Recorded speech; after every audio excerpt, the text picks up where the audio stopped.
Hello students, आज हम discuss करेंगे जीन गन टेक्निक को। तो ये जो जीन गन टेक्निक होती है, इस टेक्निक को हम जेनेटिक इंजीनियरिंग में इस्तेमाल करते हैं। इसको हम बायोलिस्टिक पार्टिकल डिलीवरी सिस्टम भी कहते हैं। एक ऐसा डिवाइस है जो कि बाहरी जो एक्सोजेनस जो डीएनए है, जिसको हम ट्रांसजीन्स जो कैरी कर रहे हैं, या फिर जो आरएनए है या प्रोटीन है, उसको हमें डिजायर्ड सेल्स में जो ट्रांसफ़र करना है डायरेक्टली, तो ये हम जीन गन के माध्यम से करते हैं। तो gene gun is also known as biolistic particle delivery system. अब यहाँ पे हम कोट करते हैं पार्टिकल्स को हैवी मेटल में, जिसमें कि हमारी जीन ऑफ इंटरेस्ट है, और फिर हम फायर करते हैं इन छोटे छोटे माइक्रो प्रोजेक्टाइल्स को उन सेल्स में मैकेनिकल फोर्स के माध्यम से। तो इससे क्या होगा, एक इंटीग्रेशन होगा डिज़ायर्ड जेनेटिक इन्फॉर्मेशन का डायरेक्टली इनटू सेल्स। क्योंकि ये टेक्निक जो इन्वॉल्व करती है माइक्रो प्रोजेक्टाइल डिलीवरी, तो इट इज़ नोन एज बायोलिस्टिक्स।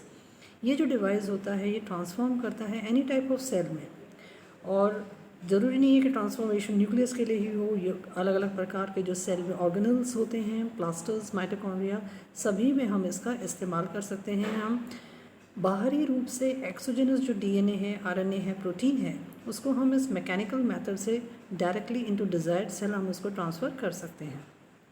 तो ये जो जीन गन डिज़ाइनिंग है, इसमें सबसे पहले क्रॉसमैन एयर पिस्टल के फॉर्म में मॉडिफाइड किया गया था। इसमें हम टंगस्टन पार्टिकल्स की कोटिंग करते हैं। इसका जो आविष्कार है वो 4 वैज्ञानिकों के द्वारा हुआ था, सैनफोर्ड, वॉल्फ, एलन और ड्यूपॉन्ट। और उन्होंने 3 साल तक इसके ऊपर शोध कार्य किया था। और जो शुरुआती जो मटेरियल सेल्स का इस्तेमाल किया गया था, वो बड़ी सेल्स थी साइज़ में, जो कि प्लांट सेल्स हैं, जो कि अनियन सेल्स हैं। और जो डिवाइस यूज़ किया गया था, उसमें हमने कोटिंग की थी मार्कर जीन की, और प्रॉपर इंसर्शन हुआ था डीएनए ट्रांसक्रिप्ट का अनियन सेल्स में।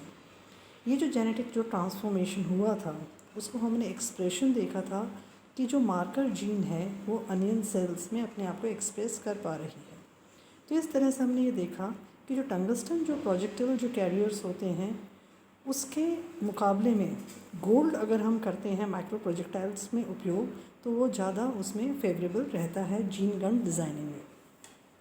तो ये शुरुआती जो इन्होंने जो इसको इन्वेंट किया था नेल्सन एलन ने, और उन्होंने उसमें यूज़ किया था 22 कैलिबर नेल गन कार्ट्रिज, जिसको प्रोपेल किया था उन्होंने एक बुलेट में। बुलेट यहाँ पे पॉलीइथिलीन सिलेंडर है, जिसका कि 22 कैलिबर ड्यूगलस बैरल होता है।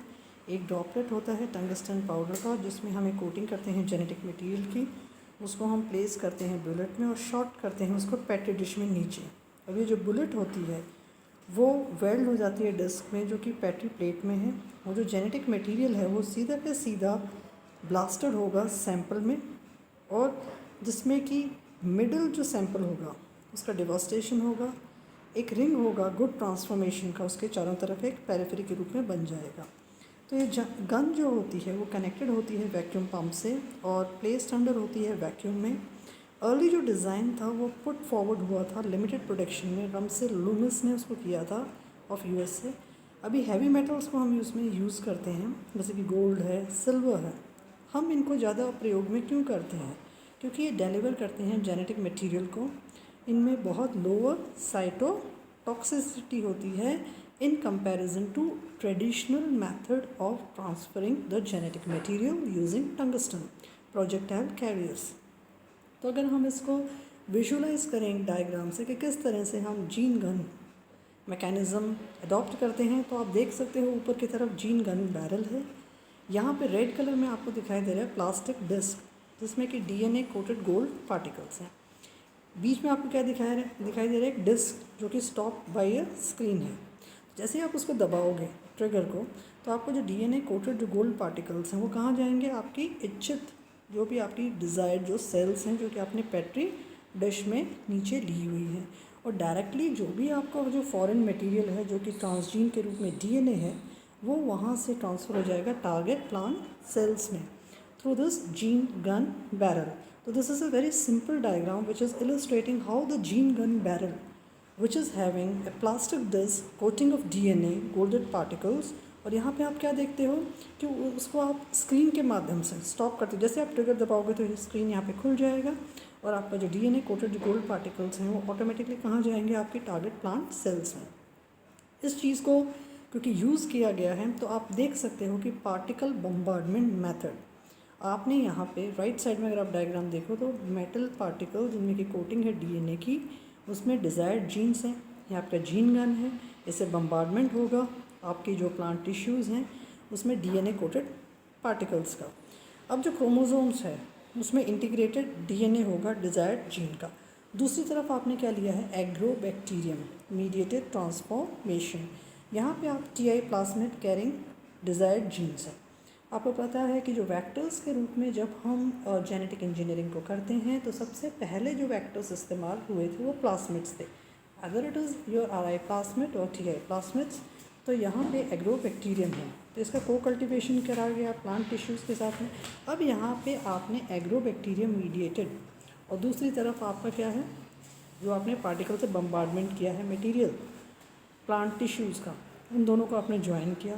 अब आपका जो मटेरियल जो आपको प्राप्त हुआ है वो एक ट्रांसफॉर्म प्लांट सेल है। और फिर आप इसको क्या करोगे, प्रोलिफरेशन करोगे, proliferation of the transformed cell. Cell जब डिवाइड करेंगी तो they will form A callus, और जैसे ही जो कैलस का डेवलपमेंट होगा तो उसमें शूट रीजनरेशन होगा। शूट का रीजनरेशन होगा तो जो रीजनरेटेड जो प्लांट है उसमें एक्सप्रेशन होगा मेडिकल प्रोटीन्स का, फिर आप उसको डायरेक्टली यूज़ कर सकते हो।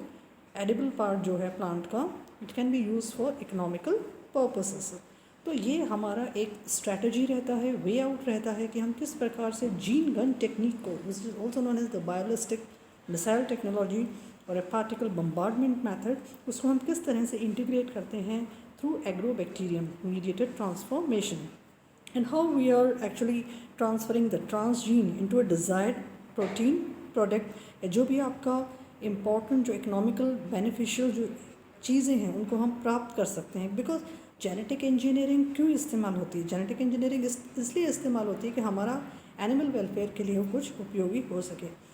तो क्या रहता है इसका डिज़ाइनिंग का कॉन्सेप्ट, बायोलिस्टिक कंस्ट्रक्ट डिज़ाइन का, क्योंकि हम इसमें इन्वॉल्व करते हैं integration function fragment of DNA construct into target cell. तो जीन कॉन्स्ट्रक्ट क्या होता है, gene construct is a DNA cassette, एक प्रकार का डीएनए कैसेट जिसमें कि सारे रेगुलेटरी एलिमेंट्स हैं for expression with in the target organism. मतलब वो सारी की एलिमेंट्स हैं उस ट्रांसजीन की जो कि हम टारगेट ऑर्गेनिज्म में चाहते हैं कि वो एक्सप्रेस हो सके।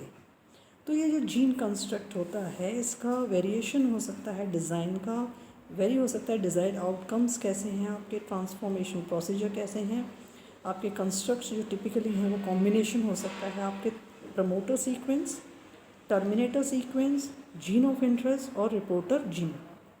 अब ये प्रमोटर सीक्वेंसेस में क्या है, प्रमोटर क्या काम करेगा, कंट्रोल करेगा लोकेशन और मैग्नीट्यूड जीन एक्सप्रेशन का। It is like a steering wheel and the gas pedal of A gene.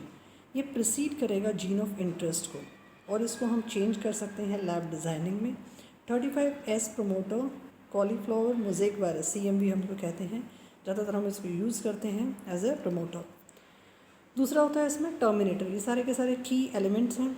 Terminator जो सीक्वेंसेस हैं रिक्वायर्ड हैं फॉर प्रॉपर जीन एक्सप्रेशन और इनको हम प्लेस करते हैं आपके कोडिंग रीजन जो होता है जीन ऑफ इंटरेस्ट का, उसमें डीएनए कॉन्स्ट्रक्ट में। ज़्यादातर हम NOS terminator derived from agrobacterium tumefaciens का इस्तेमाल करते हैं। इसकी हाई फ्रीक्वेंसी होती है जेनेटिकली इंजीनियर्ड प्लांट्स में, तो इसकी प्रेजेंस हम प्राप्त कर सकते हैं इन जेनेटिकली इंजीनियर्ड क्रॉप्स। फिर होता है आपके रिपोर्टर जीन, ए जीन जो कि कोड कर रही है सिलेक्टेबल मार्कर को, a common element within a DNA construct. So इसको हम यूज़ करते हैं for properly transformed cell. Selectable जो मार्कर होगा it has to be chosen depending on the species कि भी, but it will typically be a gene granting cells a detoxification capacity. किसके लिए होगी, एंटीबायोटिक्स या हर्बिसाइड्स के लिए। एडिशनल एलिमेंट्स भी हो सकते हैं आपके, जैसे कि क्रीलॉक्स सीक्वेंसेस हो सकते हैं जो कंट्रोल करेंगे रिमूवल का कंस्ट्रक्ट फ्रॉम टारगेट जीनोम। कुछ एलिमेंट जो हम चूज़ करेंगे कंस्ट्रक्ट डेवलपर से स्पेशलाइज फंक्शंस के लिए हम जीन ऑफ इंटरेस्ट के लिए यूज़ कर सकते हैं। इसके एप्लीकेशन एरियाज बहुत वाइड हैं, जैसे कि प्लांट्स में हम इस जीन गन के द्वारा एक कैलस ऑफ अनडिफ्रेंशिएटेड जो प्लांट सेल्स हैं उनको हम एक जेल मीडिया में ग्रो कर सकते हैं। उसके बाद में DNA कोटेड गोल्ड पार्टिकल्स को हम डिलीवर कर सकते हैं और इस तरह से अगर डिलीवर्ड डीएनए कॉन्स्ट्रक्ट जो है उसमें सिलेक्टेबल मार्कर अगर कैरी फॉरवर्ड हो जाता है, देन द ट्रांसफॉर्म, अब वो सेल कैसी होगी, डिज़ायर्ड टारगेट सेल कैसी होगी, ट्रांसफॉर्म्ड होगी। उसको हम सेलेक्ट कर सकते हैं, कल्चर कर सकते हैं टिश्यू कल्चर मेथड से। अब उसमें अगर मान लीजिए एक जीन है जो कि रेसिस्टेंस प्रोवाइड कर रही है एंटीबायोटिक या हर्बिसाइड के लिए, तो हम उसको स्टेबली ट्रांसफॉर्म सेल्स में ट्रांसफ़र कर सकते हैं और उसमें टिश्यू कल्चर मीडिया में वैसे प्लांट हम ग्रो कर सकते हैं जो कि रेसिस्टेंस हो सकते हैं अगेंस्ट अ पर्टिकुलर हर्बिसाइड और एंटीबायोटिक। ह्यूमंस में भी और दूसरे एनिमल्स में भी हम इसको डिलीवरी के लिए यूज़ करते हैं, डीएनए वैक्सीन्स के लिए यूज़ करते हैं। और इसमें हमने ज़्यादातर रैट्स पे शोध करके देखा है कि स्पेसिफिकली DRG न्यूरॉन्स जो हैं वो किस तरह से फार्माकोलॉजिकल प्रिकर्सर के लिए यूज़ किए गए हैं for studying the neuro degenerative disease like Alzheimer's disease. तो ये एक तरह का लेबलिंग करते हैं सबसेट को जो सेल्स में होती हैं कल्चर टिश्यूज़ में, और इसको हम यूज़ करते हैं टू ट्रांसफॉर्म इन सिनोरैप्टिडस एलिगेंस, जो कि एक ऑल्टरनेटिव है माइक्रो इंजेक्शन का। उसी तरह से हम इसको ट्रांसफ़र कर सकते हैं डीएनए प्लास्मिड्स को कोडिंग फॉर फ्लोरोसेंट प्रोटीन्स। तो एक तरह का जीन गन एक डिलीवर करता है wide variety of vital dies to the sales. बहुत सारे प्लस पॉइंट्स हैं इसके।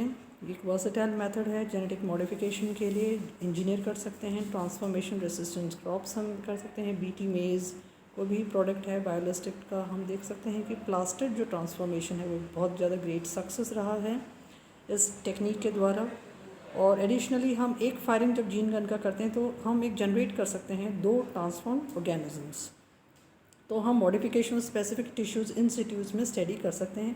कुछ नेगेटिव ड्रॉबैक्स भी हैं कि ये इंट्रोड्यूस करता है DNA randomly into the target sales. इससे क्या होता है कि जो डीएनए होता है वो ट्रांसफॉर्म हो जाता है into whatever genomes are present in the cell.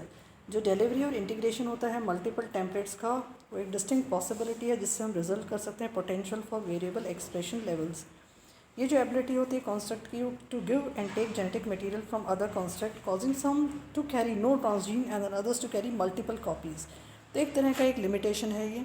ज़्यादातर यूकैरियोटिक जो कंस्ट्रक्ट्स होते हैं वो उनमें रिकॉम्बिनेशन की बहुत ज़्यादा संभावनाएं रहती हैं, जिससे कि जो प्रोसेस है कि भी ट्रांसजीन का इंटीग्रेशन जीनोम में कहाँ पे हुआ है, वो किस तरह का हुआ है, उसे डिटेक्ट करना बहुत मुश्किल होता है।